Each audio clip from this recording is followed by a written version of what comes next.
দেশের বেসরকারি মেডিকেল কলেজে লেখাপড়া করছেন 12,000-এরও বেশি বিদেশি ছাত্রছাত্রী।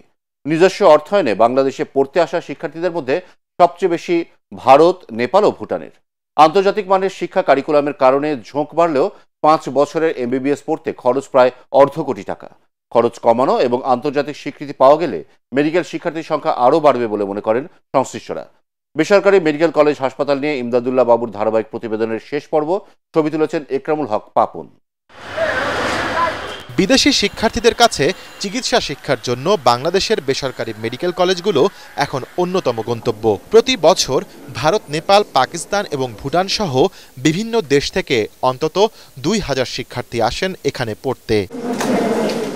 বাংলাদেশের চিকিৎসা শিক্ষার কারিকুলাম ব্রিটিশ মানের, আর হাতে কলমে পাঠদান শিক্ষার্থীদের নিজেদের দেশের ডাক্তার হিসেবে কাজ করার স্বীকৃতি পরীক্ষায় সহজেই মিলিয়ে দেয় সাফল্য। তাই থাইল্যান্ড, চীন, রাশিয়া কিংবা কাজাকিস্তানের চেয়েও বেশি জনপ্রিয় গন্তব্য বাংলাদেশের বেসরকারি মেডিকেল কলেজগুলো।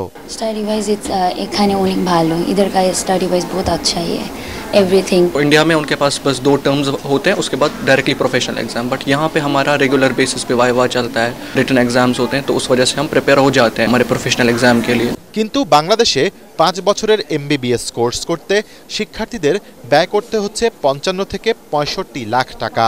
এর সাথে আলাদা মাসিক বেতন এবং থাকা খাওয়া সহ অন্যান্য খরচ তো রয়েছেই। If it's possible to reduce the expenses, then I think it will be better for all the students. हमसे पूछे कि हमें तो भरना ही पड़ेगा, अगर कम होगा तो हमारे लिए अच्छा ही होगा। বেসরকারি মেডিকেল কলেজে বিদেশি শিক্ষার্থীর রেজিস্ট্রেশন ফি 1,000 মার্কিন ডলার নেয় ঢাকা বিশ্ববিদ্যালয়। ডোনেশনের পরিমাণ প্রায় 45,000 মার্কিন ডলার।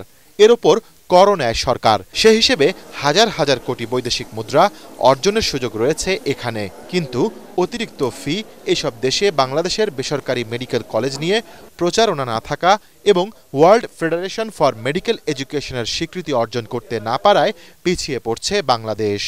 লোকাল এবং ফরেন স্টুডেন্টের মধ্যে যে আপনার রেজিস্ট্রেশন ফি এর বৈষম্য আছে, এটা একটু কমানো দরকার। প্রচারণাটা করাটা দরকার। এটা গভর্নমেন্ট সেক্টর থেকেও যদি একটু সবাই সহযোগিতা করে, আমরা প্রাইভেটলিও সহযোগিতা করলে আশা করি এতে গভর্নমেন্টের রেভিনিউ আরও বাড়বে। স্বাস্থ্য শিক্ষা অধিদপ্তরের মহাপরিচালক জানিয়েছেন, বিদেশি শিক্ষার্থীদের ফি কমানোর আপাতত কোনো সুযোগ নেই। ফিটা সেটা মোটামুটি নির্ধারিত পর্যায়ে আছে। আমরা চাই যে বন্ধুপ্রতিম দেশের শিক্ষার্থীরা আমাদের দেশে এসে আমাদের মেডিকেল কলেজগুলো থেকে ডাক্তার হয়ে যাক, ফিরে গিয়ে আমাদের দেশকে তারা প্রতিনিধিত্ব করতে পারে। International federation for medical education, Bharat, Pakistan, এমনকি শ্রীলঙ্কা, নেপাল, তারাও এই অ্যাক্রিডিটেশনটা পেয়ে গেছে। বাংলাদেশ এখনো এটা পায়নি। বিগত সময়ে এই বিষয়টা আরো তৎপর হওয়ার দরকার ছিল। ইনশাআল্লাহ আগামী বছরের মধ্যে আমরা এই অ্যাক্রিডিটেশনটা পেয়ে যাব। পেয়ে গেলে বাংলাদেশের মেডিকেল কলেজগুলো নিয়ে যে আন্তর্জাতিক ছাত্রছাত্রীদের কিছুটা দ্বিধা বা শঙ্কার কথা, সেটা পুরোপুরি কেটে যাবে। বেসরকারি মেডিকেলে মোট 6,500 আসনের মধ্যে 45% বিদেশিদের জন্য সংরক্ষিত। 2023-24 শিক্ষাবর্ষে 25টি বেসরকারি মেডিকেল কলেজে প্রায় 1700 জন শিক্ষার্থী পড়াশোনা করছেন। ইমদাদুল্লাহ বাবু, ATN বাংলা, ঢাকা।